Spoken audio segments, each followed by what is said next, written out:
The gunshot echoed across the New Mexico Valley, like thunder shattering the dawn silence. Emma Parker clutched her daughter to her chest and ran, her lungs burning as she scrambled up the rocky slope. Behind them, cruel laughter mingled with desperate screams and the last sounds her fellow travelers would ever make. The memory of the wagon train attack 3 days prior still blazed fresh in Emma's mind.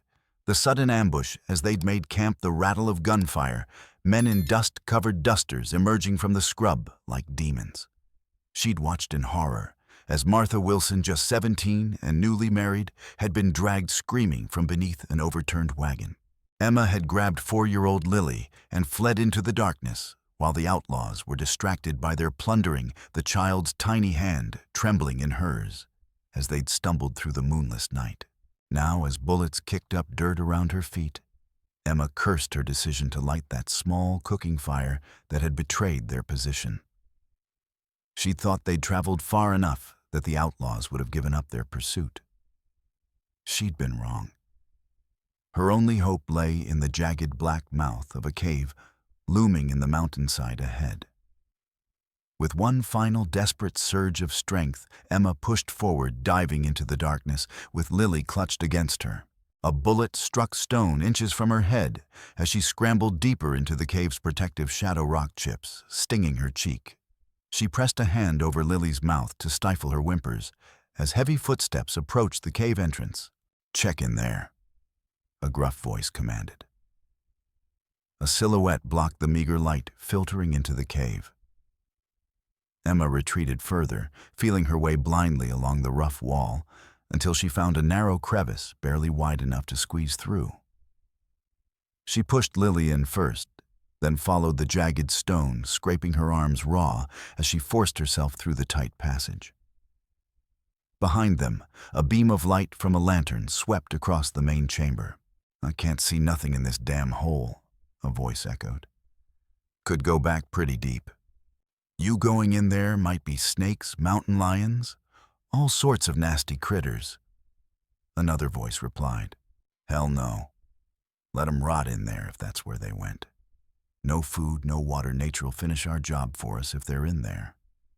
We got better things to do than crawl around in the dark for a woman and a brat." The scream died in her throat, a silent plea, lost to the darkness that enveloped her like a shroud. 6 days later, Emma Parker clutched her daughter's frail body closer to her chest, feeling each labored breath against her own skin, each one weaker than the last. The mountain cave that had been their sanctuary now threatened to become their tomb, its jagged walls closing in with every passing hour. 6 days without food had reduced them to shadows of themselves.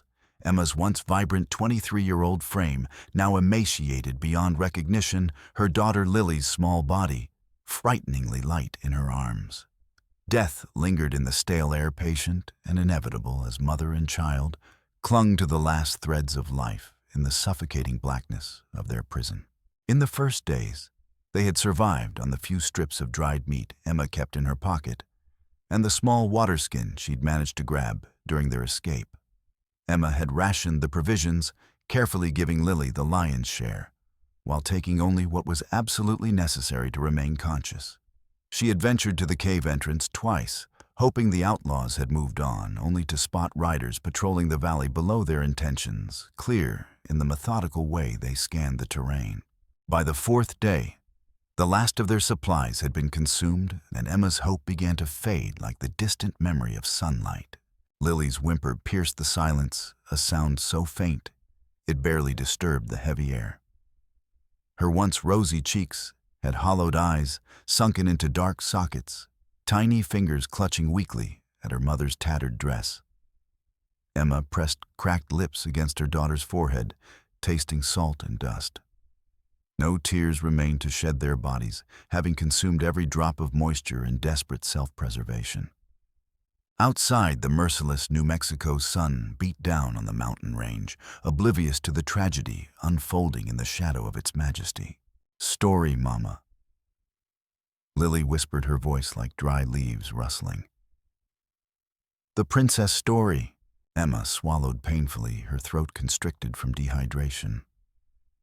Even in their darkest hour, Lily sought comfort in the familiar tales Emma had told since she was a baby.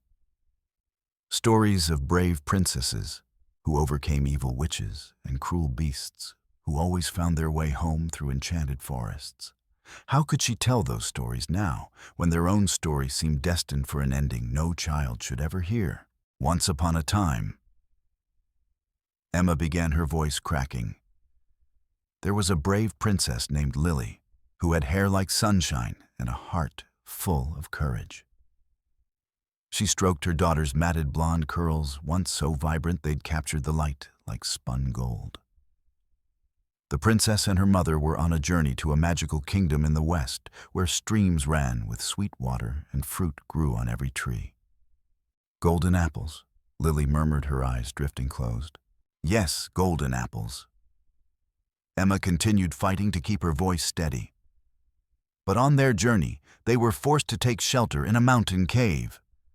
The cave was dark and frightening, but Princess Lily wasn't afraid, because she knew Emma's voice caught the lie too bitter, even in story form. She couldn't promise rescue that wouldn't come, couldn't offer false hope to her dying child.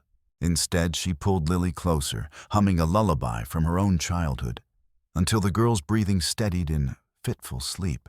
Emma's mind drifted between lucidity and delirium, as the hours crawled by, memories flashing before her eyes like fragments of a shattered mirror. Thomas's face as he'd kissed her goodbye before succumbing to fever last winter. The hope that had spurred her to join the wagon train west after his death, the terror of the attack, and the desperate crawl to this cave as bullets ricocheted off stone. She had believed it would save them, this hollow in the mountainside, but without food or water, she had only prolonged their suffering. As consciousness slipped away once more, Emma thought she heard a sound, not the scuttling of the small creatures that shared their dark refuge, but something more purposeful. Footsteps. Her mind was playing tricks again, conjuring rescue from the depths of her desperation. She tightened her grip on Lily, determined that even in death, no one would separate them. Miles away, White Hawk rode along a ridge overlooking the vast expanse of mesa and mountain, his keen eyes scanning the terrain with practiced precision.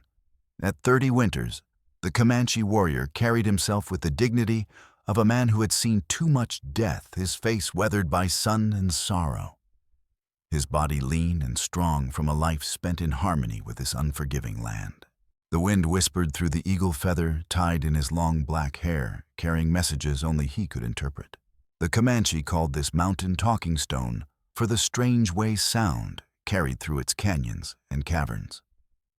Ancient stories told of spirits dwelling in its depths, the guardians of an underground river that flowed to the spirit world. White Hawk's grandfather had once brought him here as a boy, teaching him to listen to the mountain's voice, to hear what others could not. Now, something pulled him toward the eastern face, a feeling more than a sound, an insistent tug at his spirit that demanded attention. 7 summers had passed since he had lost his wife Morning Star and his son Little Bear to the raiders who had attacked their village. 7 summers of carrying a wound that would not heal. The memory of that day remained sharp as a blade returning from a hunting expedition to find his home in flames, his people slaughtered or taken the tracks of many horses leading east toward white settlements. He had followed the trail for weeks, but it had eventually gone cold, leaving him with nothing but unanswered questions and dreams haunted by his wife's screams. He was a man divided, respected among his people for his skills as a hunter and warrior, yet haunted by his failure to protect those he loved most. His chief Grey Wolf had urged him to take another wife to start a new family, but White Hawk could not let go of the past. Instead, he had become the tribe's most vigilant scout, patrolling territories far from their camp, as if distance might somehow dull the ache of loss. The stallion beneath him snorted and pawed at the ground, ears twitching nervously. White Hawk laid a calming hand on the animal's neck, his own senses suddenly alert. Something was wrong. He dismounted in one fluid motion, his moccasined feet making no sound as they touched the earth. The wind shifted, bringing with it a sound so faint that another man might have dismissed it as imagination. White Hawk remained still, head slightly tilted, listening. There it was again, a child's cry, weak but unmistakable, carried on the wind from somewhere below. Many would have attributed such a sound to mountain spirits trying to lure travelers to their doom. But White Hawk knew the difference between legend and reality. This was a human sound, a child in distress. He moved to the edge of the ridge eyes, scanning the rocky terrain, until they settled on a small dark opening in the mountainside. Instinct told him that death waited there, but also life, hanging by the thinnest of threads. He approached the cave entrance, cautiously alert for signs of ambush or danger. The ground outside bore many tracks, booted feet coming and going, but most were several days old. More recent were the marks of scavengers, coyote and fox, drawn perhaps by the scent of weakness within. White Hawk noted a faint trail of blood on a rock near the entrance, long dried to a rusty brown. Someone had been injured, possibly dying, yet had sought refuge here, rather than continuing to flee. Desperation, then, or protection of something or someone more important than themselves. Inside the cave, Emma's consciousness ebbed and flowed like water on sand. She no longer felt the sharp stones digging into her back or the cold seeping into her bones. Her arms, though, remained locked around Lily, maternal instinct persisting even as her mind began to surrender. Emma had come west with dreams of a new beginning, fleeing the grief of her husband's death and the judgment of a society that had no place for a young widow. The wagon train had promised California golden opportunity and fresh starts. But the journey had been harder than anyone had warned. The sound of footsteps jolted her from the twilight between life and death. Emma's heart lurched painfully in her chest, fear providing a final surge of adrenaline. Had the outlaws found them? Had they come to finish what they started? She tried to push herself deeper into the cave to hide Lily behind her body, but her muscles refused to cooperate. All she could do was watch as a silhouette appeared at the cave entrance, backlit by the harsh daylight that made her eyes water after so many days in darkness. The figure moved closer, and Emma summoned what little strength remained to whisper a plea, "Please, not my daughter." White Hawk paused, allowing his eyes to adjust to the gloom. The stench of human suffering filled the confined space, a smell he recognized all too well. As his vision cleared, he saw them, a woman and child, huddled against the far wall, so still they might have been carved from the stone itself, were it not for the woman's whispered words. He approached slowly, palms open to show he carried no weapon, though his knife remained at his belt. The woman's eyes, wide with fear and fever, tracked his movement. Her hair, matted and dull, clung to a face gaunt with starvation. The child in her arms appeared lifeless, and for a moment White Hawk believed he had arrived too late. "I bring no harm," he said in careful English words, rarely used but remembered from trading encounters. He reached for the water skin at his belt, uncorking it slowly to demonstrate his peaceful intent. Emma watched the Indian approach with a mixture of terror and resignation. Stories of native brutality had been staples around evening fires throughout their journey, West tales of scalping and torture that had made her shudder even before the real horror of the outlaw attack. Yet the man before her moved with a deliberate gentleness that contradicted those fearsome stories. When he knelt beside them, she flinched, turning her face away and tightening her grip on Lily. To her surprise, she felt something press against her lips, cool and wet. Water. Her body responded before her mind could process what was happening. Lips parting desperately to receive the precious liquid from the water skin he offered. It hurt to swallow the water, both relief and agony to her parched throat. "Slow," he cautioned, pulling the water skin back slightly. "Too much bad for you." She nodded weakly in understanding. When he moved to give water to Lily, Emma's protective instinct flared, but she lacked the strength to resist. She watched trembling as this stranger cradled her daughter's head with surprising gentleness, coaxing tiny sips between the child's cracked lips. "My daughter," Emma whispered. "Will she?" She couldn't finish the question, fear of the answer choking the words in her throat. White Hawk studied the child critically. Her pulse fluttered beneath his fingertips like a trapped butterfly, weak but persistent. "She fights still," he said. "Strong spirit and small body." He reached into a pouch at his belt and withdrew what appeared to be dried berries and meat. "Can you eat small piece only?" Emma nodded, accepting a morsel of dried meat that seemed the most delicious thing she had ever tasted. The simple act of chewing exhausted her, but she forced herself to swallow, knowing her body desperately needed nourishment.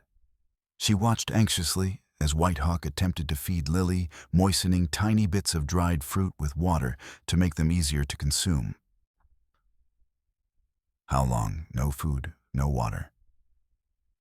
he asked, his fingers checking the child's temperature with practiced ease.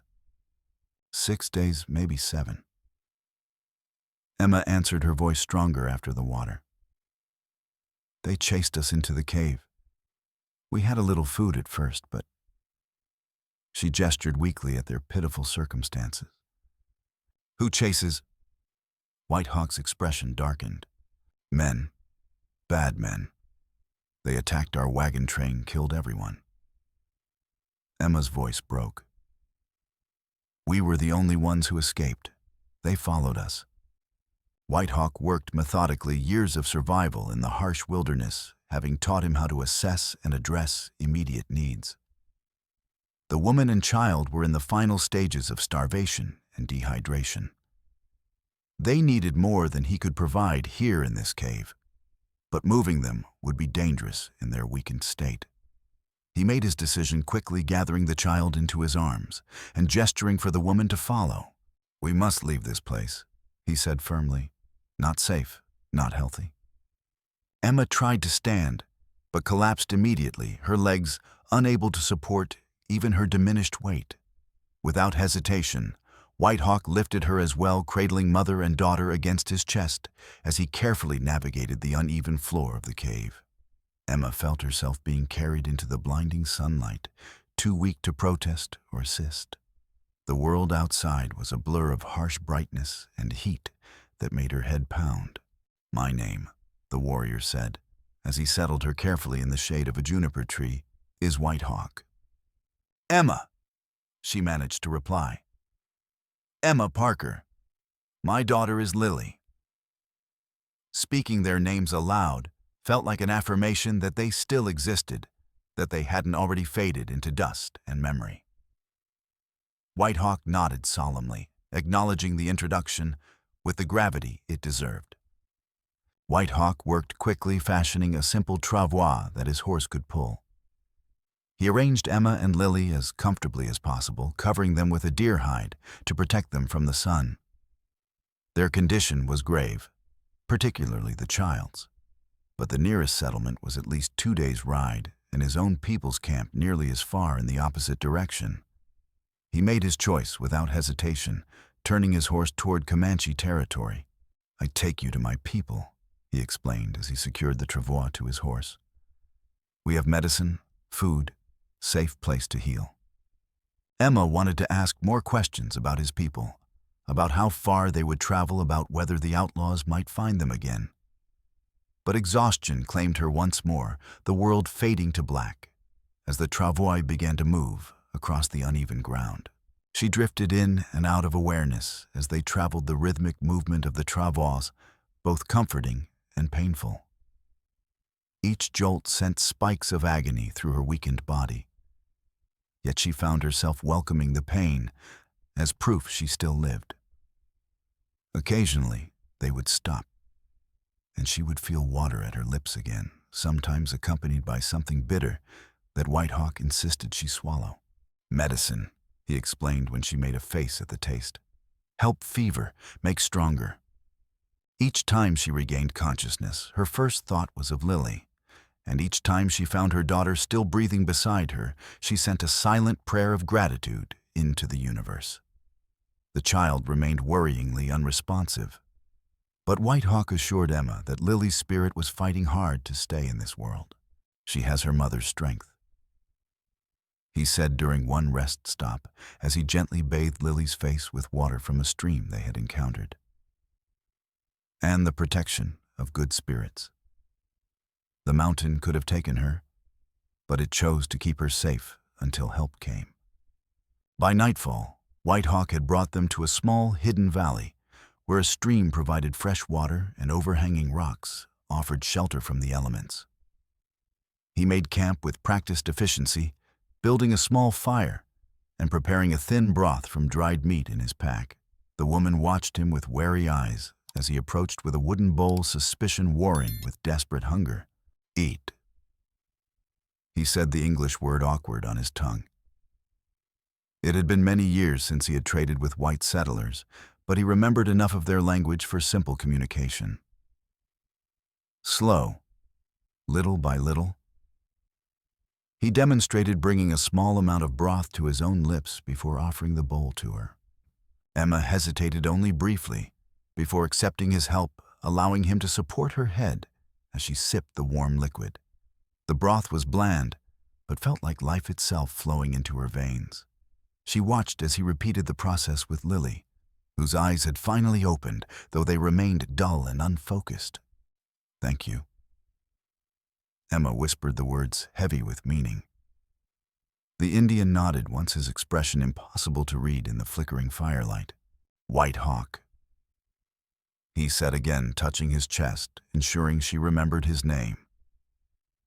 Emma understood he was establishing a connection, a small but significant act of trust.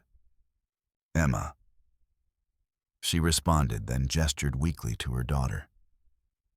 "Lily." As Emma and Lily fell into exhausted sleep, White Hawk remained vigilant, his senses attuned to the night sounds around them.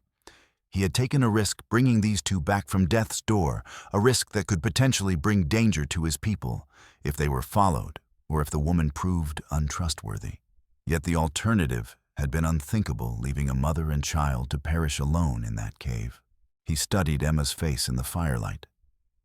Even gaunt with starvation and marked by fear, there was strength there, a determination that had kept both her and her child alive against impossible odds. She was not unlike his own people in that respect, survivors in a harsh world that offered no guarantees. White Hawk had seen too much death in his lifetime to add more when he had the power to prevent it. Still, as he settled back against a boulder knife within easy reach, he acknowledged the complication these two presented. The growing tensions between white settlers and indigenous tribes made any interaction potentially dangerous. By helping this woman and child, he might be bringing trouble to his own people. Yet something told him their journey had only begun, and many dangers still lay ahead. He would face those dangers as they came, as he had faced all others in his life, with courage, skill, and the wisdom passed down through generations of his people. The first rays of dawn found White Hawk kneeling by the stream, filling his waterskin and washing the dust from his face. He had allowed himself only brief moments of rest during the night, his warrior's instinct keeping him alert to potential threats. The woman Emma had slept fitfully, occasionally crying out in her sleep words he couldn't understand, but whose meaning was clear from the fear in her voice. The child had barely stirred her small body, fighting to recover from its ordeal. A movement caught his eye, a shadow where none should be, a flicker at the edge of his vision. White Hawk froze water dripping from his cupped hands as he focused his senses outward. The birds had gone silent, a sure sign that something or someone was moving through the undergrowth nearby. Slowly, he reached for the knife at his belt, rising to his feet in one fluid motion. He scanned the ridgeline above them, looking for anything out of place in the familiar landscape. There a glint of metal in the early morning sun, quickly withdrawn. Not an animal, then. White Hawk moved silently back toward the camp, keeping low and using the natural cover of rocks and brush. As he neared the overhang where Emma and Lily slept, he whistled softly, a sound that might be mistaken for a bird call, but would alert anyone awake to danger. Emma's eyes snapped open at the sound, her instincts having sharpened through days of constant threat. She found White Hawk crouched beside her, one finger pressed to his lips in the universal sign for silence.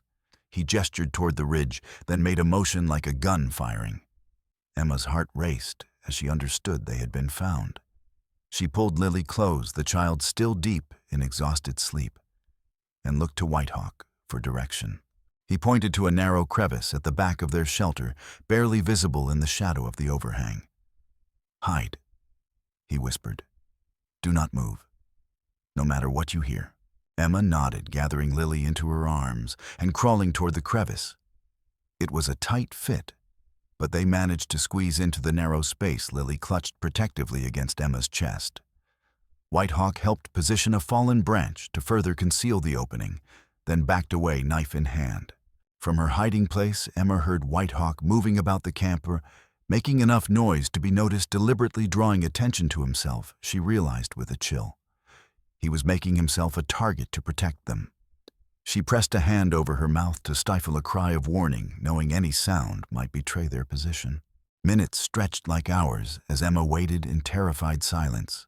Then came the voices, rough male voices speaking in English. Emma strained to hear the exchange, catching only fragments at first. "Alone out here. Tracks leading north." Sure, it was him. Then Whitehawk's voice, his English more broken than it had been with her. "No understand. Me hunt. Alone." A harsh laugh. "Like hell you are. Saw you carrying something yesterday. Woman and kid, wasn't it? Where are they, Injun?" "No woman, no child. You see wrong." A sound of impact, a fist or gun butt, striking flesh, followed by a grunt of pain. Emma bit down on her knuckles to keep from crying out. Lily stirred in her arms, and Emma quickly pressed the child's face against her shoulder, muffling any sound she might make. "Search the area," the harsh voice commanded. "They can't have gone far in their condition." Footsteps crunched on gravel, coming closer to the overhang. Emma held her breath, pulling deeper into the shadow of the crevice. A figure blocked the light at the entrance of their shelter, a silhouette of a man holding a rifle. He kicked at the remains of their small fire, then scanned the space with narrow eyes. Nothing here, McCabe," he called out. "Just the engine's sleeping spot." "Keep looking," McCabe replied. "Check any holes big enough for a rat to hide in. That bitch has 9 lives, I swear." The man moved further into the shelter, his boots inches from the branch, concealing Emma and Lily. From her hiding place, Emma could see the dirt caked on his boots, the spurs that jingled slightly with each step. Her lungs burned with the need to breathe, but she dared not make a sound. Lily's tiny body trembled against hers, whether from fear or illness, Emma couldn't tell. Suddenly, from outside, came a war cry that raised the hair on Emma's neck, a high, ululating call that echoed off the rocks, followed immediately by shouts of alarm and the thunder of hoofbeats. The man spun toward the sound rifle raised momentarily, forgetting his search. "Ambush," someone yelled. "There's more of them." Gunfire erupted, the sharp reports echoing painfully in the confined space of the overhang. The man ran toward the entrance, then staggered backward, a red flower blooming on his chest. He collapsed heavily, eyes wide, with shock rifle clattering to the ground beside him. Emma stared in horrified fascination as the life drained from his eyes, mere feet from where she hid. The sounds of conflict continued outside, war cries, gunshots, the pounding of hooves on hard earth. Then, as suddenly as it had begun, silence fell. Emma remained frozen in her hiding place, unsure whether the danger had passed or merely transformed. Footsteps approached again, slower this time, deliberate. "Emma." Whitehawk's voice called softly. "Safe now. Come out." She hesitated, fear of a trick making her cautious. "How do I know it's you?" A moment's pause. "Lily fights with strong spirit," he replied, using his earlier words about her daughter. "Like her mother." Emma released the breath she'd been holding and carefully extracted herself and Lily from the crevice. Whitehawk stood at the entrance to the shelter, bloodied, but standing tall. Behind him, she glimpsed bodies on the ground, 3 men, none moving. She recognized their clothing as similar to the men who had attacked the wagon train, though she couldn't see their faces from this distance. "You killed them all?" she asked, her voice barely above a whisper. Whitehawk shook his head. "Not alone. Had help." He stepped aside, revealing two mounted warriors watching from a respectful distance. My brothers. They followed my trail, worried when I did not return to camp as expected. Emma clutched Lily closer, eyeing the newcomers warily. Unlike White Hawk, who wore a mixture of Comanche and trader clothing, these men were dressed in full traditional attire, their faces painted for war. They regarded her with equal caution, speaking to White Hawk in rapid Comanche. And they ask if you are prisoner or guest. White Hawk translated after a lengthy exchange. I tell them you are under my protection, that I found you dying and could not leave you to the spirits. What did they say to that? Emma asked, noting the stern expressions on the warriors' faces. They say Chief Grey Wolf must decide, White Hawk replied honestly. But they will respect my protection until then. Emma felt a chill despite the warming day. She had escaped one danger, only to face another judgment by a Comanche chief who might well view her as an enemy, simply because of her white skin. She looked down at Lily, still too weak to fully comprehend their situation, and knew she had no choice but to trust White Hawk and hope his influence would be enough to secure their safety. We must go quickly, White Hawk said, already gathering their few belongings. More bad men may come. These were scouts only, I think. How do you know? Emma asked, allowing him to help her to her feet. White Hawk's expression darkened. They talked while questioning me. Said others watched the trail north. Their leader, a man called Black Jack, he hunts you with special interest. Emma shuddered at the name. Black Jack had been the one to first spot her during the wagon train attack, his cold eyes lighting with a predatory gleam that still haunted her dreams. He wants Lily, she whispered. Said she'd fetch a good price somewhere south. White Hawk's face hardened, understanding the implication immediately. Child stealing was an abomination, even in war, a crime that transcended tribal boundaries and cultural differences. We reach my people before nightfall, he promised. Safer there with many warriors. They buried the dead outlaws quickly, not from respect but necessity, to prevent scavengers from gathering and potentially attracting attention. White Hawk searched the bodies first, finding ammunition supplies, and something that made his breath catch, a small beaded bracelet of Comanche design, worn as a trophy by the man called McCabe. White Hawk stared at the item for a long moment before slipping it into his pouch without comment. But Emma saw the flash of pain in his eyes and wondered at its significance. The journey resumed with increased urgency, Emma and Lily, now riding double on one of the outlaws' horses, while White Hawk led the way. His brothers, who had introduced themselves as Running Elk and Stone Hand, scouted ahead and behind, ensuring no further threats approached. The improved transportation and additional supplies allowed them to move faster, though Emma worried constantly about Lily, who drifted in and out of consciousness throughout the day. As the sun began its descent toward the horizon, they crested a rise and paused. Below them stretched a valley dotted with scattered juniper trees and cut through by a winding stream that reflected the golden light of approaching sunset. White Hawk pointed toward a cluster of teepees at the far end of the valley, smoke from cooking fires rising in thin columns against the backdrop of distant mountains. I'm my people, he said, a note of pride evident in his voice, despite the concern that had shadowed him throughout their journey. We are expected. Smoke signals from Running Elk have prepared them for our arrival. Emma studied the encampment with a mixture of hope and apprehension. From this distance, she could make out figures moving among the teepees, women tending fires, children playing warriors standing guard at the perimeter. It looked peaceful, organized so different from the chaotic barbarity white settlers often attributed to native tribes. Still, she was acutely aware of her otherness, of the potential danger her presence might pose to these people, as well as to herself and Lily. Will your chief welcome us? She asked quietly. White Hawk considered his answer carefully. Grey Wolf is wise leader. He will listen before judging. He turned to face her directly. Tell truth. Show respect. Do not fear. Easy for him to say, Emma thought.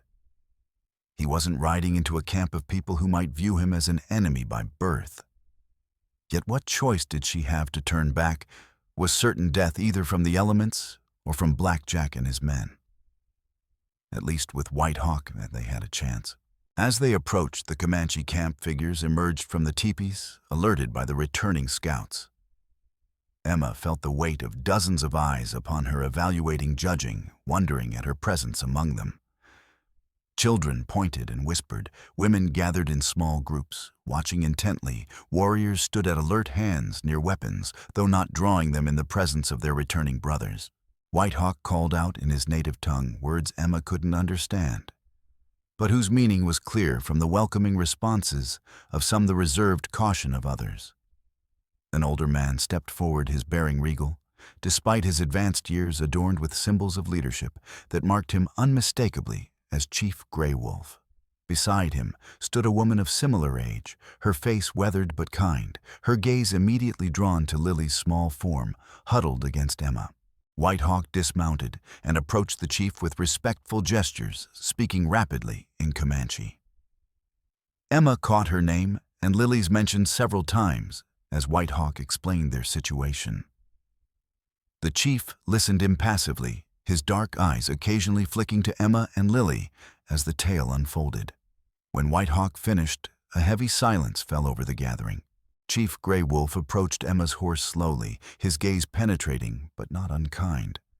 "I am told," he said in surprisingly good English, "that you and your child were left to die by men of your own kind, and that White Hawk found you when the mountain spirits called to him." His expression revealed nothing of his thoughts on this matter. "Is this true?" Emma nodded, finding her voice with effort. "Yes. We were attacked by outlaws who killed everyone in our wagon train. My daughter and I escaped, but they hunted us. We would have died in that cave if White Hawk hadn't found us." The chief studied her face, seemingly searching for deception. Finding none, he turned to the older woman, who had stepped forward to stand beside him. "This is Morning Dove, our most skilled healer. She will tend to your child." "Morning." Dove moved closer, her eyes fixed on Lily with professional assessment and genuine concern. "The child burns with fever," she said, her English accented but clear. "She must be treated quickly." She reached up, arms outstretched to receive Lily from Emma's grasp. Emma's protective instinct flared, her arms tightening around her daughter.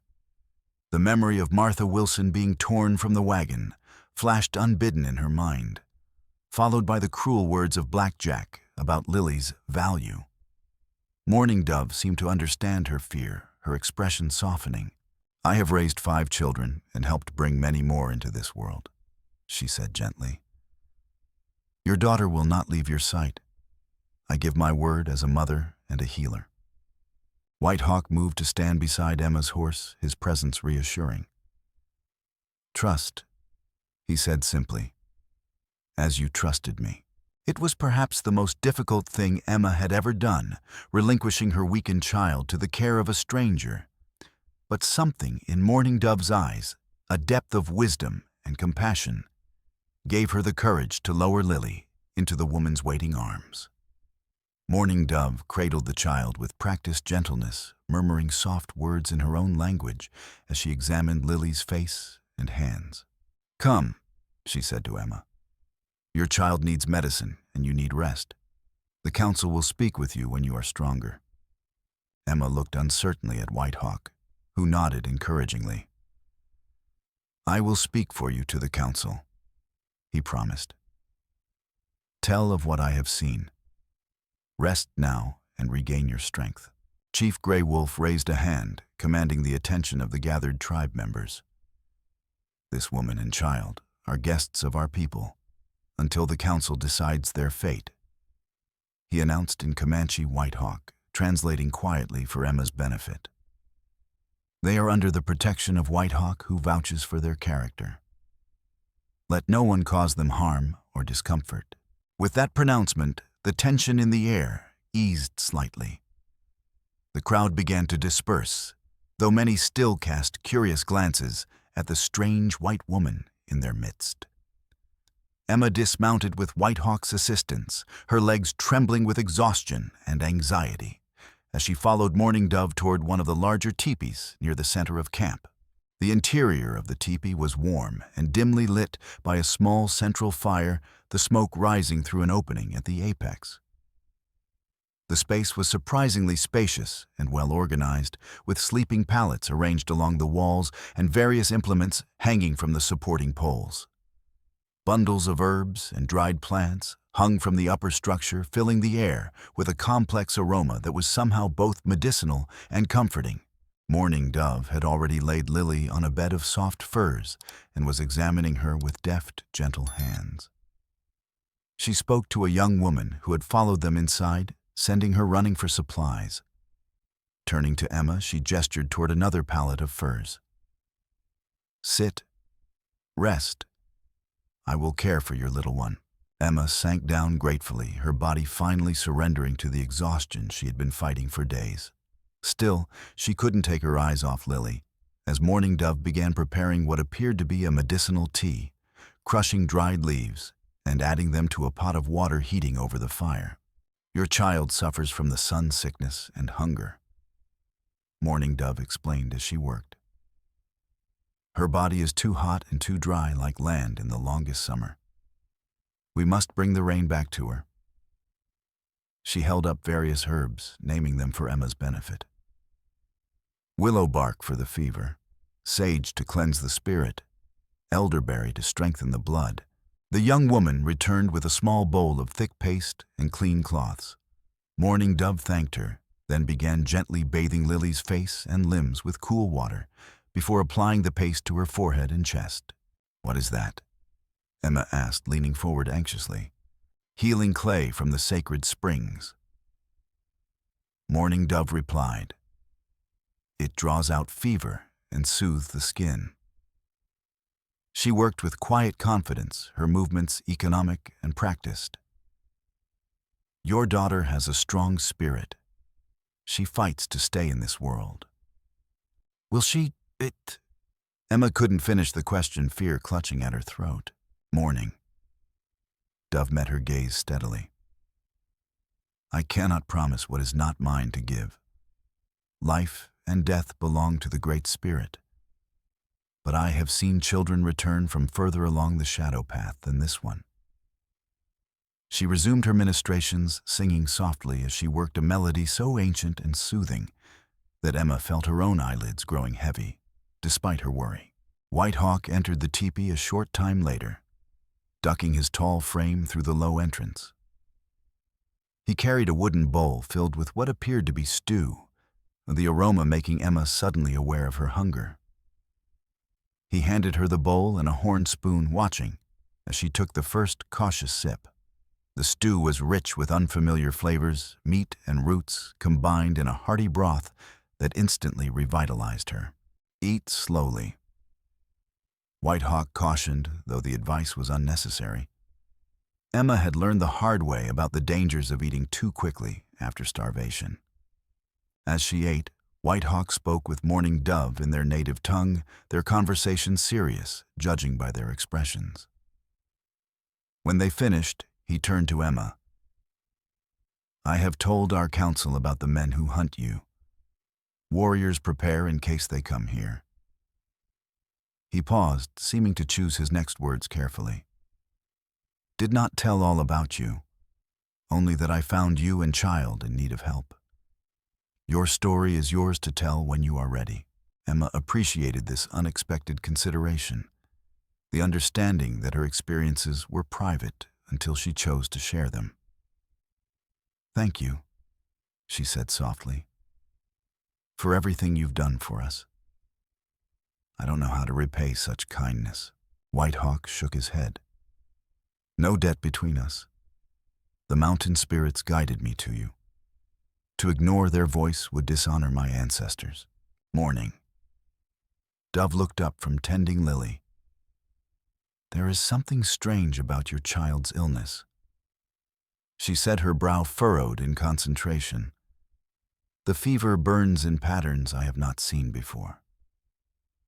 She placed a hand on Lily's chest, closing her eyes as if listening to something only she could hear. Her spirit stands at a crossroads, one foot in this world, one in the next. Emma's blood ran cold at these words. What does that mean? Is there nothing you can do? I did not say that, Mourning Dove corrected gently. Only that this requires more than ordinary medicine. She turned to Whitehawk. We must prepare for the healing ceremony tonight. The child cannot wait until tomorrow's council. Whitehawk nodded, his expression grave. I will speak with Grey Wolf. Ceremony. What ceremony? Emma asked, alarm rising in her chest. She had heard stories of native rituals, tales meant to frighten and scandalize Eastern audiences. Though she had already seen enough to doubt the accuracy of those stories, fear of the unknown still gripped her. Mourning Dove seemed to sense her anxiety. It is a way of calling to a spirit that wanders, of showing it the path home, she explained. We create sacred space with smoke and prayer, then use the drum to match the heartbeat of the lost one. It helps them find their way back to their body. She took Emma's hand, her gaze direct and reassuring. No harm will come to your child. This I swear on the memory of my own children. Emma looked from Mourning Dove to Whitehawk, seeing nothing but genuine concern in their faces. What choice did she have? Western medicine had no presence here, and even if it did, she had seen enough death in settlements to know doctors didn't always have answers either. At least these people were trying to help, offering hope where there might otherwise be none. All right, she agreed finally. Do what you need to do for Lily. The day passed in a blur of activity around Emma, who remained by Lily's side, watching anxiously as the child's condition neither improved nor worsened. Mourning Dove continued applying herbal remedies and cool cloths to combat the fever, while outside preparations for the evening ceremony took place. Emma caught glimpses of it through the teepee entrance, a special structure being erected in the center of the camp, elders gathering to discuss the procedure, young men collecting specific woods for the ceremonial fire. As dusk approached, Whitehawk returned to the teepee with fresh clothing for Emma, a simple dress of soft deerskin, far more practical than her tattered, filthy attire. For ceremony, he explained. Old clothes carry memory of suffering. New beginning needs new covering. He respectfully turned his back, while Emma changed, grateful for the chance to shed the garments that bore witness to their ordeal. The dress fit surprisingly well, the material softer against her skin than anything she'd worn before. Mourning Dove helped her wash and comb her hair, treating her with the same gentle efficiency she had shown Lily. As they prepared, the older woman shared stories of her own life, of children raised, of winters survived, of wisdom gained through long years of serving as her tribe's healer. Emma found herself warming to Mourning Dove, recognizing in her a strength and compassion that transcended the barriers of language and culture. Your man, Mourning Dove said as she finished braiding Emma's hair. He is no longer in this world. Emma shook her head, the familiar ache of loss momentarily overshadowing her current worries. He died last winter. Fever took him quickly. She touched the simple gold band she still wore, one of the few possessions she had managed to keep throughout their ordeal. I came west hoping to start fresh with Lily to build a new life. Mourning Dove nodded, understanding. Loss changes us like river changes stone. Smooth some places, carves deeper others. She glanced toward Whitehawk, who stood at the teepee entrance speaking with another warrior. He too knows this river. Lost wife and son to raiders 7 winters past. Has searched for them ever since, finding only ghosts. Emma's gaze followed Mourning Dove, seeing Whitehawk in a new light. She had sensed a deep sadness beneath his stoic exterior, but hadn't known its cause. Now his relentless protection of Lily made even more sense. He was trying to save another child when he couldn't save his own. The ceremony begins soon, Mourning Dove said, rising to her feet. I must prepare your daughter. The journey back to her body will not be easy, but she will not travel alone. Many spirits will guide her. Emma watched as Mourning Dove carefully painted symbols on Lily's face and hands with a mixture of red ochre and sacred clay. The designs were unfamiliar to Emma, yet somehow they seemed right on her daughter's small features, as if they belonged there. Throughout the process, Mourning Dove sang softly, occasionally stopping to explain the meaning of a particular symbol or color. "This one," she said, tracing a spiral over Lily's heart, "is the path of return. It shows her spirit the way home." Another mark across the forehead. This protects her mind during the journey. On each palm. These connect her to this world, to what she loves, to what calls her back. When the preparations were complete, White Hawk and another warrior carefully lifted the fur pallet with Lily on it and carried her outside. Emma followed closely, her heart pounding with a mixture of hope and terror. The entire tribe had gathered around a circular structure of bent saplings covered with hides, large enough to hold perhaps 20 people. At its center burned a small fire, the flames dancing with unusual colors from the special herbs and woods added to it. Chief Grey Wolf stood at the entrance to the structure, adorned with ceremonial paint and feathers that emphasized his status and spiritual authority. He nodded solemnly to Emma as she approached, then spoke to her directly. "White Mother, your child walks between worlds tonight. We will journey to find her spirit and guide it home. But you must understand, this path is not without danger. For her to return, someone must call to her with a voice stronger than the spirits who beckon her onward. Are you prepared for this task?" Emma straightened her shoulders, maternal determination overriding her fear. "I would walk into death itself to bring my daughter back." The chief's weathered face softened slightly at her response. "Then enter the sacred circle. Let the healing begin." What followed was unlike anything Emma had ever experienced, a ceremony that seemed to exist outside time itself, where the boundaries between the physical and spiritual worlds grew thin and permeable. She sat beside Lily, inside the structure, surrounded by the tribe's most respected elders and healers. Mourning Dove directed the proceedings, while drummers established a rhythm that gradually synchronized with Lily's faint heartbeat. Aromatic smoke filled the enclosure, sweet and pungent by turns, inducing a state of heightened awareness in which Emma felt simultaneously more alert and more detached than she had ever been. Mourning Dove guided her through the ritual, teaching her the words to call to Lily's spirit, showing her how to focus her love and will into a beacon that might lead her daughter home. Hours passed, the drumming never ceasing, the chants rising and falling like waves. Emma's throat grew raw from singing, her eyes stinging from the smoke, yet she refused to falter. Somewhere in this otherworldly space, between waking and dreaming, she felt Lily's presence, not the physical child before her, but something more essential, the pure spirit that inhabited that small body. It hovered uncertain, drawn toward a distant light that Emma instinctively knew meant death, yet reluctant to leave its mother behind. "Lily." Emma called not with her voice, but with her heart, with every fiber of her being. "Come back to me. Follow my voice home." Whether it was the ceremony, the medicines, or simply a mother's love prevailing against all odds, something shifted in that sacred space. Lily's breathing deepened as the flush of fever began to recede from her cheeks, and her eyelids fluttered as if in a dream from which she might actually awaken. A collective sigh moved through the gathered participants, a recognition that the tide had turned, that the child was returning to them. Dawn was breaking when they emerged from the ceremonial structure, Lily nestled in Emma's arms, weak but conscious for the first time in days. The child blinked in confusion at the unfamiliar surroundings, her gaze finally settling on her mother's face. "Mama." She whispered the single word, more precious than any treasure. "I was lost in the dark, but I heard you singing. I followed your song." Emma held her daughter close, tears streaming unchecked down her face. Morning Dove approached her own eyes, suspiciously bright, despite her professional demeanor.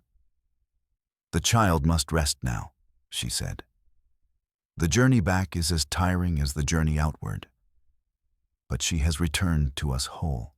The days that followed established a rhythm of recovery and gradual integration into the temporary life of the Comanche camp. Morning Dove continued to care for Lily, whose improvement accelerated with proper nourishment and the healer's medicines. Emma regained her strength more quickly, soon able to move around the camp with increasing confidence. White Hawk served as her guide and interpreter, explaining customs and introducing her to community members, who showed varying degrees of curiosity and acceptance. Some remained distant, understandably wary of a white woman in their midst, but none showed outright hostility. Emma was surprised to find herself fascinated by the complex social structures and rich traditions of Comanche life, so different from what she had been led to expect. She observed the daily activities with growing appreciation for their complexity and organization. This was not the primitive existence she had been led to expect from stories and newspapers back east. She saw skilled craftsmanship in everything from clothing to weapons, sophisticated social hierarchies that governed community interactions, and a profound connection to the natural world that informed every aspect of life. Most striking was the contrast between this functioning society and the so-called civilized men on who had attacked her wagon train, whose brutality had exceeded anything she witnessed among the Comanche. Here, children played freely under the watchful eyes of the entire community. Women worked together, sharing both labor and conversation. And men conducted themselves with a dignity that commanded respect without demanding fear. As Lily grew stronger, she became the bridge that connected Emma more deeply to the community. Children are universal in their curiosity and capacity for friendship, and Lily quickly found playmates despite the language barrier. Emma watched in amazement as her daughter picked up Comanche words and phrases with the effortless absorption of the very young, soon chattering in a mixture of English and her new language that somehow made perfect sense to her companions. White Hawk remained a constant presence, dividing his time between patrol duties with other warriors, vigilant for any sign of Blackjack's men, and accompanying Emma as she learned to navigate this unfamiliar world. From him, she learned basic words in the Comanche language, how to identify edible plants in the surrounding landscape, and the stories behind the constellations that blanketed the night sky. In return, she shared her own knowledge of reading and writing, using a stick to draw letters in the dirt, and teaching White Hawk to write his name in simple words in English. These quiet exchanges often occurring in the evening hours, while Lily played with the other children, gradually transformed their relationship. The initial dependency of rescued and rescuer evolved into something more balanced, a mutual respect and growing friendship that bridged their vastly different experiences. Emma found herself increasingly drawn to White Hawk's quiet strength, his intelligence and honor, a stark contrast to many of the white men she had known. For his part, White Hawk seemed to find in Emma a resilience that matched his own, a woman who had faced horror and loss, yet maintained her capacity for kindness and curiosity. Yet beneath this developing peace ran an undercurrent of tension and the knowledge that Blackjack and his men remained out there somewhere hunting for them. White Hawk and the other warriors maintained constant vigilance, patrolling the approaches to the valley and sending scouts to monitor known trails and water sources.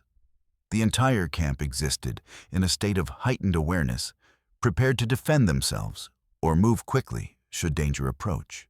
10 days after their arrival at the camp with Lily, now able to run and play with the other children, a scout returned at full gallop, his horse lathered with exertion. He spoke urgently to Chief Grey Wolf and the gathered warriors, his words causing an immediate mobilization. Women began gathering essential supplies, young men checked weapons, and a sense of controlled urgency spread through the camp. White Hawk found Emma where she sat with Morning Dove, learning to prepare a healing salve from native plants. His expression told her everything before he spoke. "They come," he said simply. "Blackjack and his men. Many more than before." Emma's heart seemed to freeze in her chest. How many? How close? 15. Maybe 20 riders. White Hawk replied grimly. Heavy weapons. They crossed the eastern ridge at midday, following our trail from the cave. They will reach the valley by sunset, morning. Dove rose swiftly, already moving toward the supply cache. I will prepare the children and elders for travel to the hidden canyon, she said. You must speak with Grey Wolf about the woman and her child. White Hawk nodded, then turned back to Emma, his face solemn. You must decide. Go with Mourning Dove and children to safe place, or... He hesitated. Or what Emma pressed. Or stay and fight with us. He finished studying her reaction carefully. These men hunt you, hunt Lily. Perhaps seeing you will surprise them, make them careless. Emma stared at him in shock. You want to use us as bait? White Hawk shook his head emphatically. No, never as bait. As warriors. These men have taken from you as they took from me. You have right to face them if you choose. He placed a hand on her shoulder, his touch gentle despite the gravity of the moment. The choice must be yours. Lily needs her mother alive. Emma looked across the camp to where Lily played with the other children, blissfully unaware of the danger approaching. The girl had recovered remarkably, her cheeks once again full and rosy, her laughter a sound Emma had feared she might never hear again. Could she risk orphaning her child for the sake of revenge? Yet the alternative, running, hiding, living in constant fear, seemed equally unthinkable. She turned back to White Hawk, a decision forming in her mind. I want to help stop these men, but my first duty is to Lily. I'll go with Mourning Dove, but... She straightened her shoulders, a new determination in her voice. Teach me to use a weapon first. If they find our hiding place, I won't be helpless again. White Hawk's expression showed a mixture of approval and relief. A wise choice. Come, there is little time. He led her to his teepee, where he retrieved a small bow and a quiver of arrows. Easier to learn quickly than gun, he explained, demonstrating the proper grip and stance. More silent, too. Better for defense in hidden places. Emma had never handled such a weapon before, but she found herself a quick study motivated by the urgent need to protect her child. White Hawk was a patient teacher, despite the time pressure, correcting her form with gentle adjustments and quiet encouragement.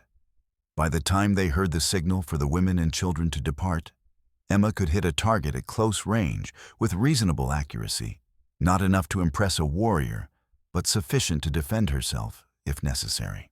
The farewell was hurried, but emotional. Emma knelt before Lily, straightening the new deerskin dress Mourning Dove had made for her. You're going on an adventure with Mourning Dove and the other children, she explained, forcing cheer into her voice. I'll join you very soon. But first I need to help White Hawk with something important. Lily's small brow furrowed with concern beyond her years. The bad men are coming back, aren't they, Mama? I heard the big boys talking. Emma hesitated, then nodded, unwilling to lie. Yes, sweetheart. But White Hawk and the warriors will stop them, and I'm going to help make sure they never bother us again. Lily threw her arms around Emma's neck, hugging her fiercely.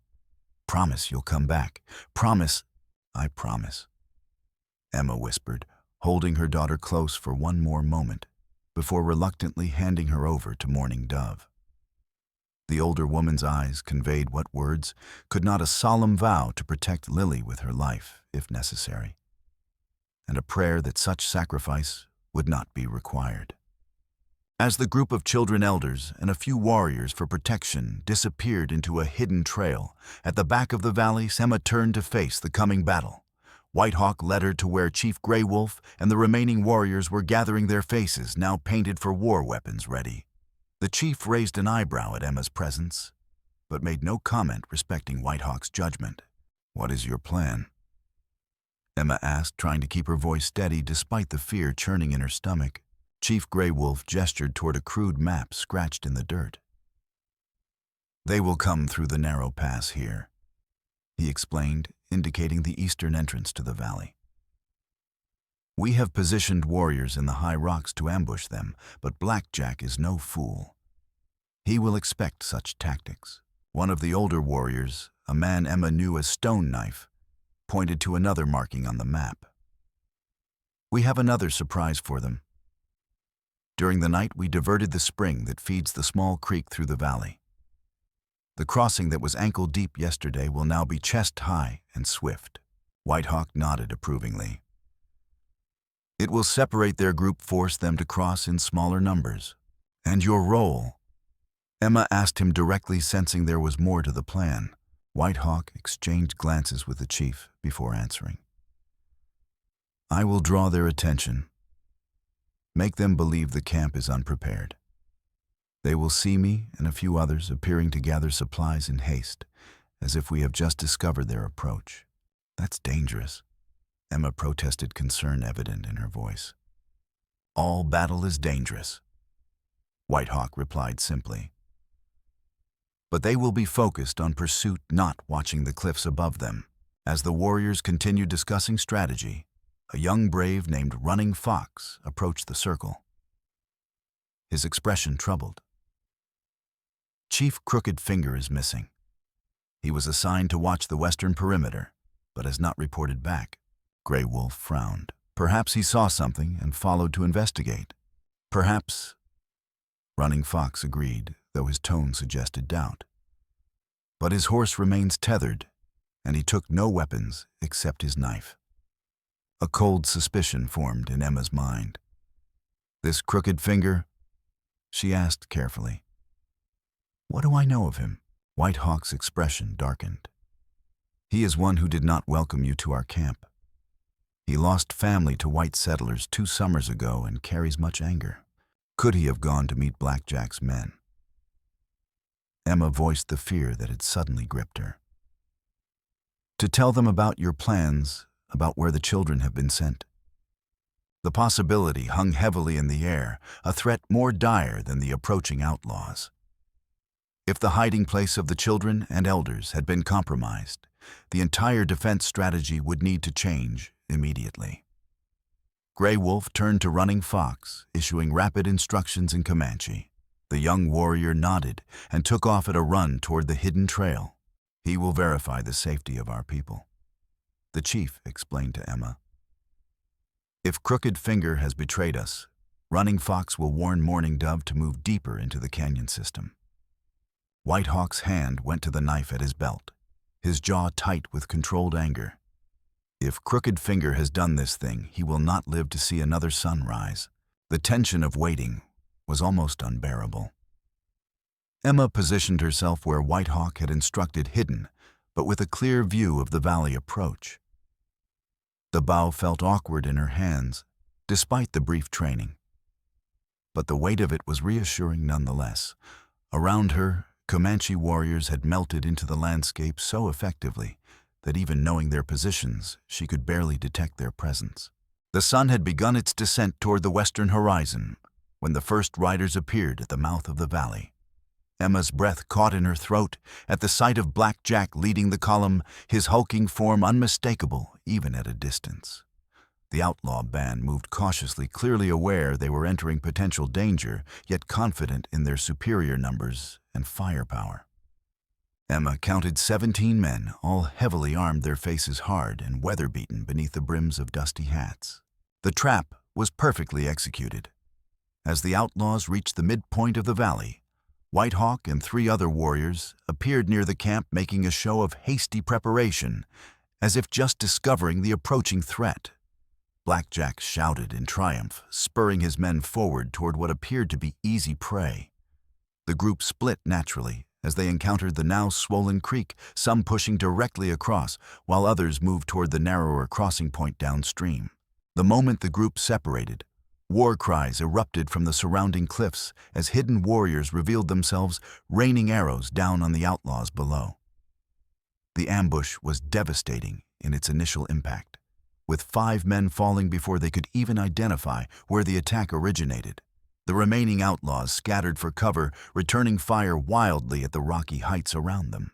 Emma watched in horrified fascination as the carefully planned battle unfolded. The Comanche warriors moved with coordinated precision, each supporting the others, forcing the outlaws into increasingly disadvantageous positions. Black Jack bellowed orders from behind a large boulder, trying to rally his men into a defensive formation. But the surprise had been too complete, the tactical disadvantage too great. Then disaster struck. From the western end of the valley came the sound of gunfire, not from the battle at hand, but from the direction of the hidden canyon, where the children and elders had taken refuge. Emma's heart froze as she realized the implications. Crooked Finger had indeed betrayed them, leading a portion of Black Jack's men around to attack the most vulnerable members of the tribe. The effect on the Comanche warriors was immediate. Several broke off from the main battle, racing toward the new threat, leaving fewer defenders against Black Jack's remaining force. The outlaw leader, sensing the shift in momentum, ordered his men to press forward toward the camp. White Hawk signaled frantically to Emma to remain hidden as he too turned toward the western threat, torn between the two battles now raging across the valley. Emma made her decision in an instant. Lily was in the western canyon. Nothing else mattered. She abandoned her hiding place, running toward the sound of gunfire with a mother's desperate speed, the bow clutched in her white-knuckled grip. She was vaguely aware of White Hawk shouting her name, but she didn't slow or turn back. Every second counted if she was to reach her daughter in time. The path to the hidden canyon narrowed as she ran, becoming a rocky trail that wound between towering sandstone walls. The gunfire grew louder, echoing confusingly off the stone surfaces around her. As she rounded a sharp bend, Emma stumbled to a halt at the scene before her 3 outlaws had penetrated the first line of defense and were advancing on a narrow crevice where Mourning Dove and the children must be hiding. 2 Comanche warriors lay unmoving on the ground, while a third fought desperately to hold the position despite a bleeding wound in his side. Without conscious thought, Emma raised her bow, nocked an arrow, as White Hawk had taught her, and drew back with all her strength. Her first shot went wide, striking stone near the head of the nearest outlaw. It was enough to alert him to her presence. He spun, bringing his rifle to bear on this new threat. Emma didn't give him time to aim. Her second arrow, guided more by desperation than skill, caught him in the shoulder, causing him to drop the weapon with a howl of pain. The momentary distraction gave the wounded Comanche warrior the opening he needed. With a final surge of strength, he launched himself at another outlaw, driving his knife deep into the man's chest. They fell together, locked in a death grip that left only the third outlaw standing. This last man, seeing his companions fall, and new defenders arriving from the main battle, broke and ran disappearing around a bend in the canyon. Emma rushed forward, calling Lily's name in frantic repetition. Mourning Dove emerged from the crevice, her face streaked with dust, but her expression relieved at the sight of Emma. "The children are safe," she assured her quickly. "We heard them coming and hid deeper in the caves." Lily burst from the hiding place, flinging herself into Emma's arms with such force that they both nearly fell. "Mama, you came back?" "Of course I did," Emma whispered, holding her daughter with fierce protectiveness. "I will always come back for you." The reunion was cut short by White Hawk's arrival, his expression grim despite their small victory. Black Jack broke through, he reported tersely. He and 5 men head for main camp. Others follow. We must move quickly. Emma nodded, setting Lily back on her feet but keeping a tight hold on her hand. "What about Crooked Finger?" White Hawk's face darkened. "Found him with these men. Already dead. He led them here, then they killed him when he was no longer useful." The waste of a life for such pointless betrayal clearly weighed on him regardless of Crooked Finger's treachery. What now? Emma asked, her brief moment of relief replaced by renewed anxiety. "You stay here with children," White Hawk instructed. "More warriors come to protect this place. I return to camp to stop Black Jack." He turned to go, but Emma caught his arm. "Wait," she said urgently. "There's something you should know about Black Jack." She hesitated, uncertain how to phrase what she had overheard during her captivity after the wagon train attack. The night they took the women from our group, I heard him boasting to his men. He said it wasn't his first time selling people south of the border. He talked about a Comanche raid years ago, said the women fetched good prices, but complained that the children were harder to sell. White Hawk went absolutely still, his eyes fixed on Emma's face, with an intensity that might have frightened her under different circumstances. Did he mention names, places? His voice was barely above a whisper, tightly controlled, despite the emotion clearly surging beneath the surface. He said something about a woman who fought so hard they had to break her spirit before any buyer would take her. Called her that Comanche wildcat. And he mentioned a boy who died on the journey south, said it was a waste of good merchandise.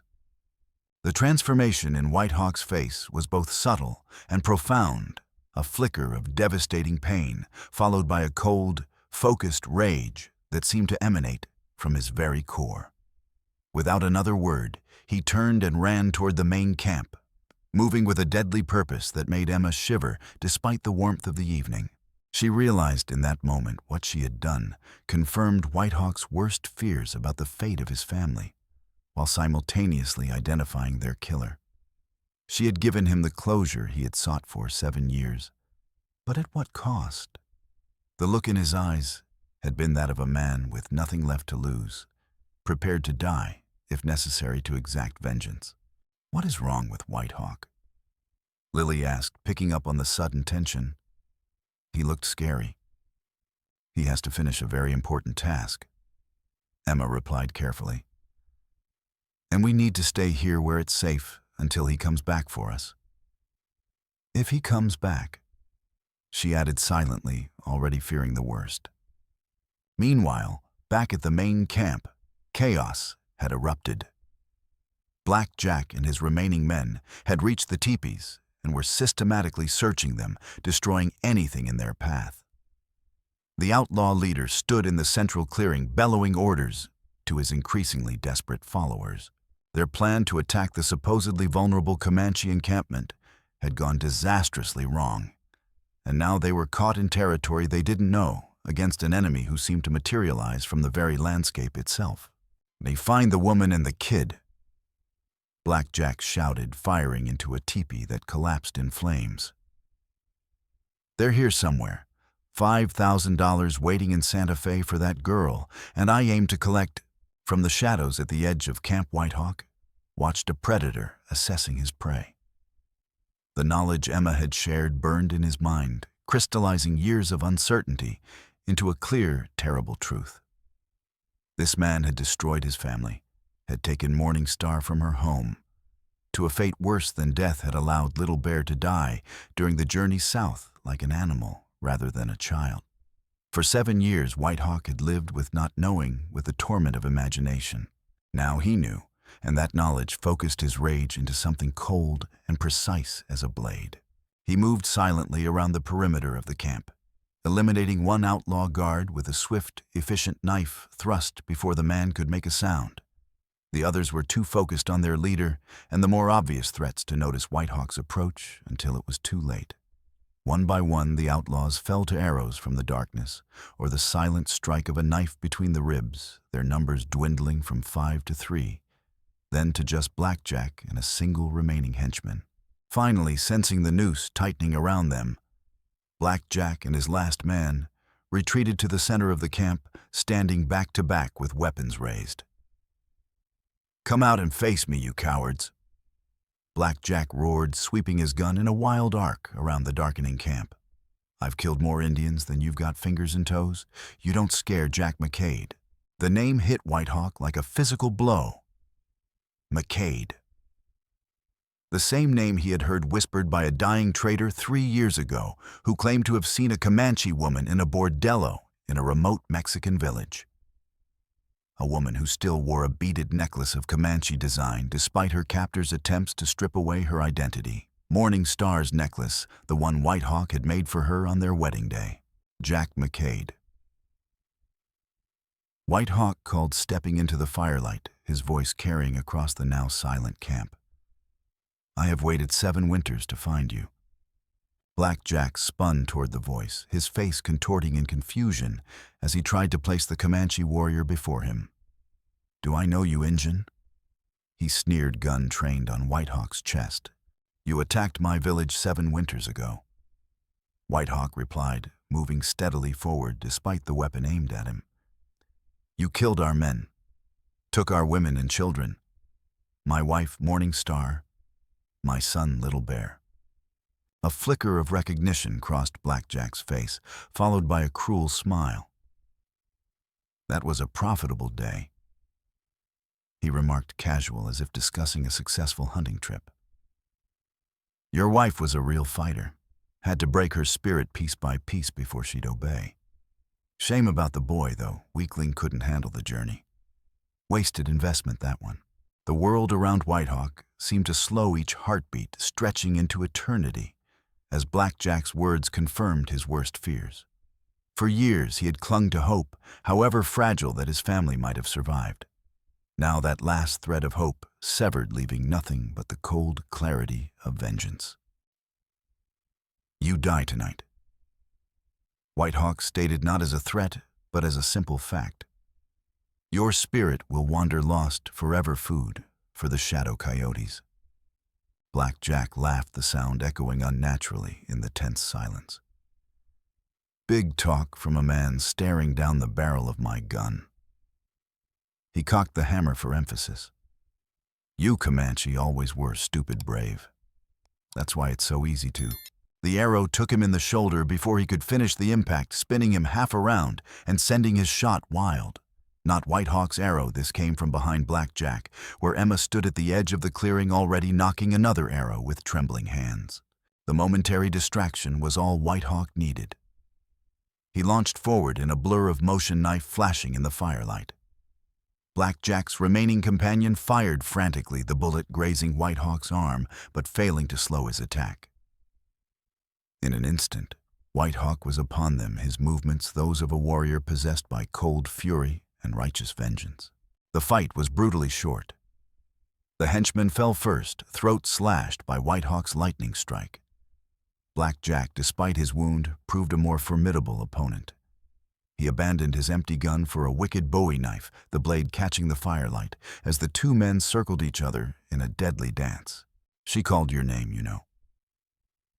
Black Jack taunted, his face twisted in malice. Your woman called for you to save her while we took turns with her. Cried for her precious warrior who never came.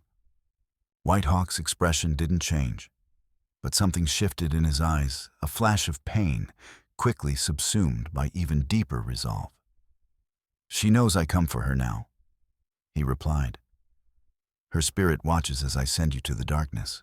They clashed in a flurry of strikes, each man drawing blood, neither willing to retreat. Black Jack fought with the desperate ferocity of a man who knew his life hung in the balance, while White Hawk moved with the unstoppable purpose of one who had already accepted whatever cost victory might demand. Emma watched in horrified fascination from the edge of the clearing bow, ready but unable to shoot for fear of hitting White Hawk in the swirling combat. She had left Lily safely with Morning Dove, unable to simply hide, while White Hawk faced this monster alone. Now she could only bear witness to the culmination of 7 years of grief and searching helpless to affect its outcome. The end came suddenly. Black Jack, overconfident in his size advantage, committed too fully to a lunge that White Hawk sidestepped with preternatural grace.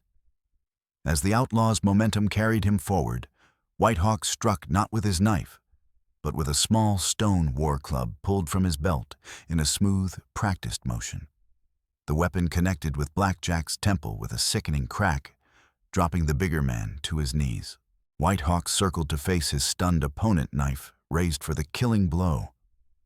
Black Jack, blood streaming down his face, looked up with hatred and something like fear in his eyes for the first time. Finish it then, he spat. Send me to hell if you've got the stomach for it. White Hawk paused, knife poised at Black Jack's throat. For a heartbeat, Emma thought he might show mercy, might choose a path other than death for his enemy. Then Blackjack's hand moved a hidden derringer, appearing from his sleeve, small, deadly, and aimed directly at White Hawk's heart. Emma's warning cry came simultaneously with her arrow's flight. The shaft struck Blackjack's arm, disrupting his aims enough that the small gun discharged harmlessly into the ground. White Hawk didn't hesitate. His knife plunged forward, ending Blackjack's life with the same brutal efficiency the outlaw had shown so many innocent victims. The silence that followed seemed to press against Emma's ears with physical weight. White Hawk remained kneeling beside his fallen enemy head, bowed knife still clutched in a white-knuckled grip. Emma approached slowly, unsure whether to intrude on this intensely personal moment, yet feeling compelled to offer some comfort or acknowledgement. "I'm White Hawk," she said softly when she reached his side. "It's over." He looked up at her, his face a study in complex emotions, relief, grief, emptiness, and something like peace, all intermingled in his dark eyes. "Yes," he agreed, his voice rough with feeling. "It is over. My wife and son can rest now. Their spirits are free." Emma placed a gentle hand on his shoulder, feeling the shudder that ran through his powerful frame, not weakness, but the release of a burden carried too long. "I'm sorry about your family," she said simply. "About what he did to them." White Hawk covered her hand with his own, the gesture communicating what words could not. "You helped me find truth, helped me end the one who took them." He rose to his feet, sheathing his knife in a deliberate motion that seemed to symbolize the closing of a chapter. "For this, I thank you." The remaining warriors began to emerge from the shadows as the last echoes of battle faded from the valley. Chief Grey Wolf approached his ageless face, showing both satisfaction at their victory and sorrow for its cost. "It is done," he stated, looking from the fallen outlaws to White Hawk. "Your search ends here, my brother." White Hawk nodded acceptance in his bearing, if not joy. "My family is avenged. Blackjack will never harm another child." He turned to Emma. "Your daughter is safe. The others—" "Yes," Emma confirmed. "Mourning Dove is bringing them back now that the danger is past. Lily was worried about you." A ghost of a smile touched White Hawk's lips at the mention of Lily. "The little one has strong spirit, like her mother." His gaze held Emma's for a moment, an unspoken connection passing between them, before he turned to help the other warriors secure the camp. In the days that followed, the Comanche buried their dead with solemn ceremony and honored the warriors who had fallen defending the tribe. The bodies of Blackjack and his men were taken far from the camp and left for the desert scavengers, a fate considered appropriate for those who had lived as predators themselves. Wounds were tended, damage repaired, and gradually the rhythm of daily life resumed, though forever altered by the battle that had touched them all. Emma found herself at a crossroads, the immediate danger past, but her future uncertain. The wagon train to California was long gone, her original plans shattered by violence and loss. Yet, in this unexpected refuge, she and Lily had found not just safety, but acceptance, healing, and perhaps the beginnings of a new home. 2 weeks after the battle, Chief Grey Wolf called a council meeting to discuss the future of the white woman and child among them. Emma sat nervously at the edge of the circle, Lily beside her, as tribal elders debated their presence with passionate but respectful arguments. White Hawk spoke on their behalf, his status as a respected warrior giving weight to his words. "The woman fought alongside us," he reminded the council. "Her arrow helped defeat our enemy. The child brings joy to our children and learns our ways with an open heart. They have proven themselves friends to the people." An older warrior named Tall Rock raised his hand for attention. "The whites push closer to our hunting grounds each season. Their soldiers follow. Can we risk sheltering these two, knowing others may come looking for them?" Mourning Dove, who rarely spoke in council but whose wisdom was universally respected, rose to her feet. "I have watched this woman with her child," she said, her voice carrying clearly despite her age. She protects fiercely, loves, deeply teaches wisely. Are these not the qualities we value in our own women? And the child learns quickly, respects our ways, brings laughter where there was sorrow. She looked directly at White Hawk as she continued. Some wounds can only be healed by new beginnings, some emptiness only filled by new bonds. Chief Grey Wolf listened to all views before turning to Emma herself. You have heard our talk, he said, switching to English for her benefit. Now I would hear your words. What do you seek from the people? Where does your path lead from here? Emma rose, conscious of all eyes upon her. When I left my home in the East, she began slowly choosing her words with care. I sought a new beginning for myself and my daughter. I thought I would find it in California among people like myself. Instead, I found cruelty from those who should have been my protectors, and kindness from those I had been taught to fear. She looked around the circle, meeting the gaze of each council member in turn. You saved us when we were dying. You healed my child when Western medicine would have failed. You taught me skills I never knew I needed, and showed me a way of living that honors both strength and compassion. She straightened her shoulders, her voice growing more confident. If the council permits, I wish to stay with the people. To learn your ways fully, to contribute what skills I have, and to raise my daughter in a community that values courage and honor above all else. A murmur ran through the assembled elders. Not disapproval, Emma thought, but thoughtful consideration. Grey Wolf raised a hand for silence. And what of your own kind? Do you abandon them entirely? It was a fair question, one Emma had struggled with herself. No, she answered honestly. I cannot deny my own heritage any more than you would deny yours. But I believe there can be bridges between our worlds. Perhaps Lily and I can help build such bridges in time. My people are coming west in greater numbers each year. There will be conflict, but there might also be understanding if voices on both sides are willing to speak of peace. Grey Wolf nodded slowly, a hint of approval in his weathered features. Wise words from one so young. He looked to White Hawk. And you? What say you of this matter? You brought this woman and child among us. Their fate is tied to your honor. White Hawk stood his tall frame straight and proud in the council circle. When I found Emma and Lily in the cave, the mountain spirits had already chosen their path. They led me to them, not by chance, but by purpose. He paused, seeming to search for the right words. For 7 winters I have lived with ghosts, seeking those who were lost to me. Now those ghosts can rest, but the emptiness remains. He looked at Emma, something warm and uncertain in his gaze. This woman and her child have brought life where there was death, hope where there was despair. If they choose to walk the path of the people, I would walk beside them as protector, as friend. He hesitated before adding, and as more, if Emma would accept such a bond when the proper time of mourning has passed. Emma felt heat rise to her cheeks at this public declaration, though the implicit proposal didn't surprise her as much as it might have weeks earlier.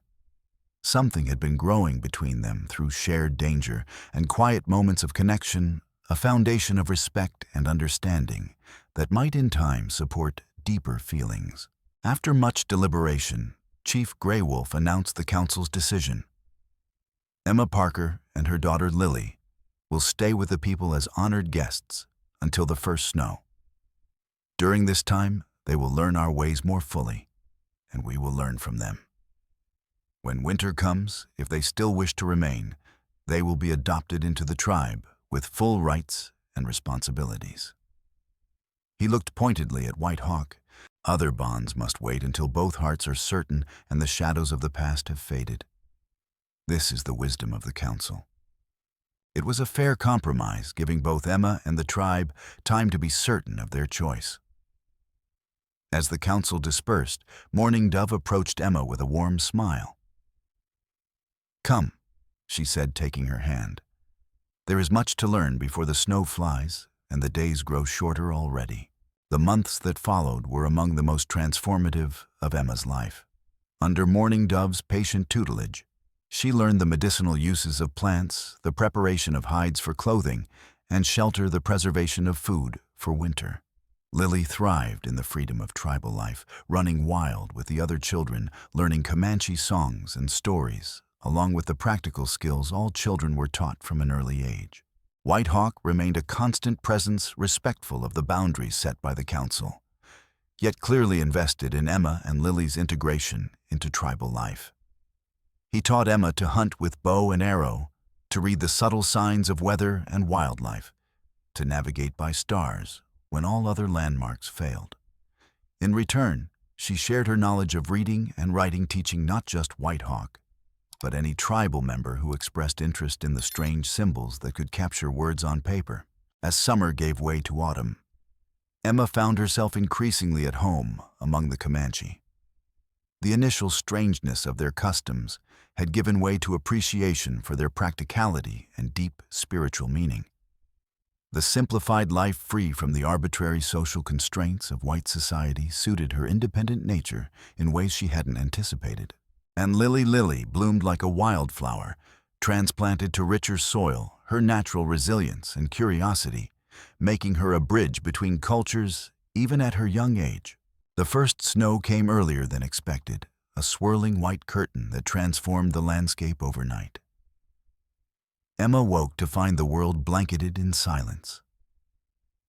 The familiar contours of the camp softened by drifts that sparkled in the early morning light.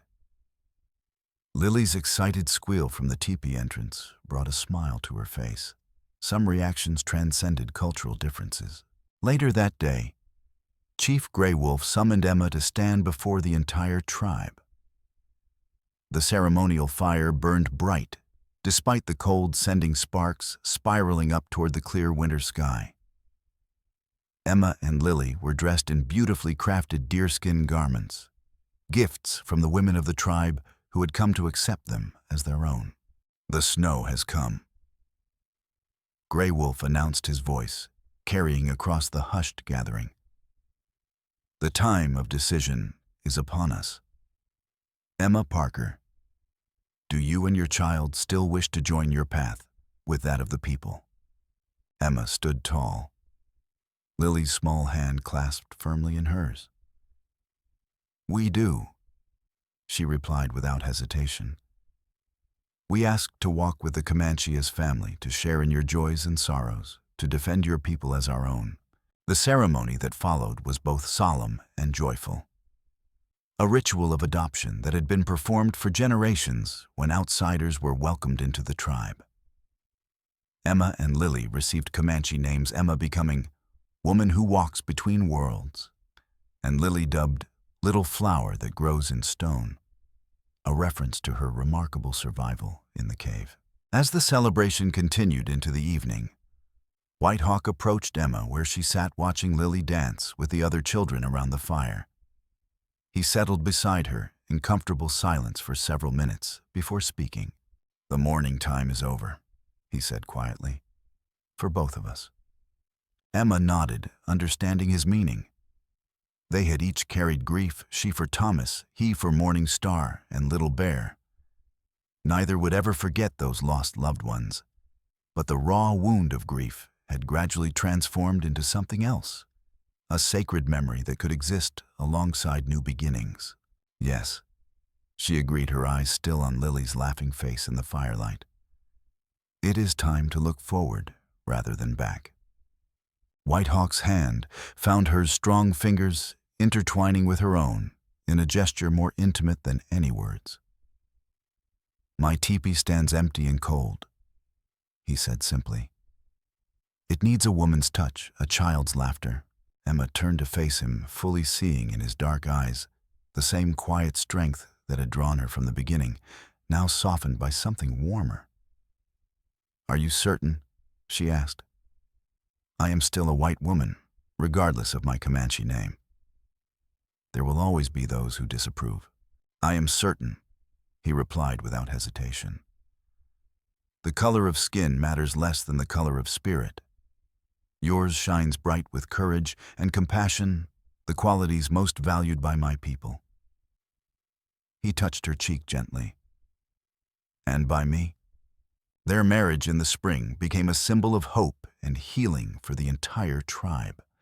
Whitehawk and Emma built their life together with the same deliberate care they had shown in forming their initial friendship, respecting each other's differences while celebrating their shared values. Lily thrived under Whitehawk's gentle guidance, soon calling him father in both English and Comanche, with equal affection. As the years passed, Emma became known throughout the region as a skilled healer who combined Western medical knowledge with traditional Comanche practices. People from surrounding tribes and even desperate white settlers occasionally sought her help when conventional treatments failed. Through these interactions, she gradually built the bridges between cultures she had envisioned, earning respect from both worlds. Whitehawk continued his role as a respected warrior and hunter, but the haunted quality that had once shadowed him faded with time. The family he had lost would always remain in his heart, but the family he had found brought new purpose and joy to his life. When Emma gave birth to their son 2 years after their marriage, they named him Thomas Bear, honoring both their pasts while celebrating their shared future. Their story spread beyond tribal boundaries, becoming something of a legend among both native peoples and white settlers pushing westward. Some versions romanticized their meeting, others emphasized the dangers they had overcome. But all contained the essential truth that compassion could transcend cultural barriers, that healing was possible even after the deepest wounds, and that family could be found in the most unexpected circumstances. In later years, as tensions between settlers and indigenous peoples intensified across the West, Emma and Whitehawk's home became a rare neutral ground, where representatives of both sides could meet in relative safety. Though they couldn't prevent all conflicts, their unique position helped save many lives through timely warnings, medical aid to both sides, and occasional negotiation. Lily grew into a remarkable young woman who moved easily between both worlds, eventually marrying a young Comanche warrior, but maintaining connections with the increasing number of white settlements. Her language skills and diplomatic nature made her an invaluable intermediary during troubled times, carrying forward her mother's legacy of bridge building between cultures. On the 10th anniversary of their meeting, Whitehawk took Emma back to the mountain cave, where he had found her and Lily so close to death. The place that had once represented desperation and suffering had been transformed in their memories, now a sacred site that marked the beginning of their unlikely journey together. Standing at the cave entrance, Emma looked out over the landscape that had once seemed so alien and hostile, now as familiar to her as her own heartbeat. "I never imagined that day you found us that we would come to this," she said softly. "I thought only of survival, of the next breath, the next heartbeat." Whitehawk nodded, his arm strong around her shoulders. "The mountain spirits are wise. They see paths we cannot." He turned her gently to face him, the lines around his eyes crinkling with a smile that transformed his solemn features. "They knew what I did not, that in saving you, I saved myself as well." Emma reached up to touch the silver threading through his black hair, matching the strands beginning to appear in her own. "We have been fortunate beyond measure," she acknowledged. "To find family twice in one lifetime, first by birth, then by choice, is a rare blessing." As they made their way back to their horses, a distant rumble of thunder rolled across the valley. Not a storm, but what Whitehawk's people called the talking of the mountain, a phenomenon peculiar to this range, where sound echoed in unexpected ways. To Emma, it seemed an affirmation from the very land that had both nearly taken her life and ultimately led her to her true home. Their legacy lived on long after them in the stories told around fires and the healing practices that combined traditions in the children and grandchildren who carried forward their example of living with honor across cultural divides, and perhaps most enduringly in the reminder that even in the darkest caves of human experience, light can find its way through sometimes in the form of a stranger's outstretched hand, offering water, hope, and the chance to begin again. For in the harsh beauty of the Wild West, where danger and opportunity walked hand in hand, Emma and White Hawk had discovered a truth often forgotten in times of conflict, that humanity transcends boundaries of culture and background, that courage and compassion can forge bonds stronger than prejudice and fear, and that family is not always defined by blood, but by the hearts that choose to beat as one.